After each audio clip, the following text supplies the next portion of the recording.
నివసిస్తున్నారు.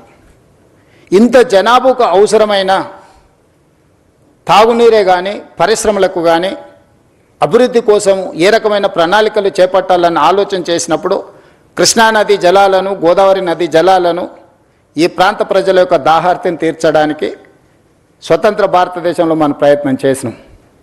కానీ ఒక గొప్ప విషయం ఈరోజు గమనించాల్సిన అవసరం ఉంది. నిజాం రాజు అయి ఉండొచ్చు, చక్రవర్తి అయి ఉండొచ్చు. నిజాం గారి మీద రకరకాల అభిప్రాయాలు చాలామందికి ఉండొచ్చు. చాలామంది నిజాం పరిపాలన ఒప్పుకొని ఉండొచ్చు, ఒప్పుకోకపోయి ఉండొచ్చు. కానీ నిజాంను ఒక విషయంలో మనందరం ఈరోజు ఆదర్శంగా తీసుకొని అభినందించాల్సినంత గొప్ప పనులు చేసాం.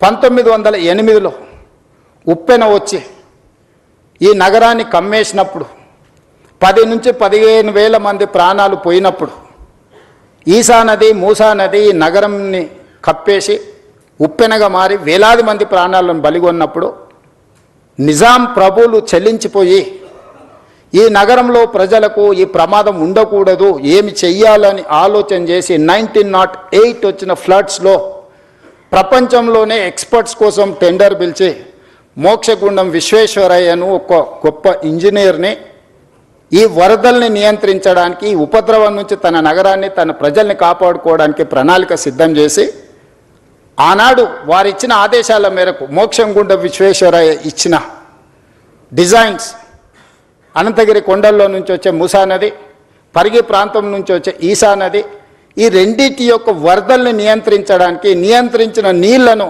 ప్రజలకు ఉపయోగించడానికి ఒక పక్కన హిమాయత్ సాగర్, ఇంకొక పక్కన ఉస్మాన్ సాగర్ని నిర్మించి 1921 104 సంవత్సరాల క్రితం నిర్మించిన ఉస్మాన్ సాగర్, హిమాయత్ సాగర్ ఈ రోజుకి హైదరాబాద్ ప్రజల యొక్క దాహార్తిని తీరుస్తున్నాయి.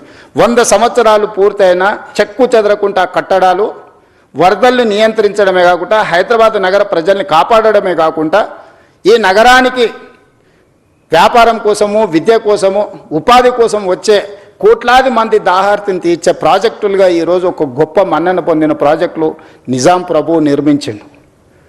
110 సంవత్సరాల క్రితము నిజాం సర్కారే ఇంత గొప్ప విజన్ తోటి నదీ పరివాహక ప్రాంతాన్ని కేవలం తాగునీరు కోసం ఉపయోగించలే.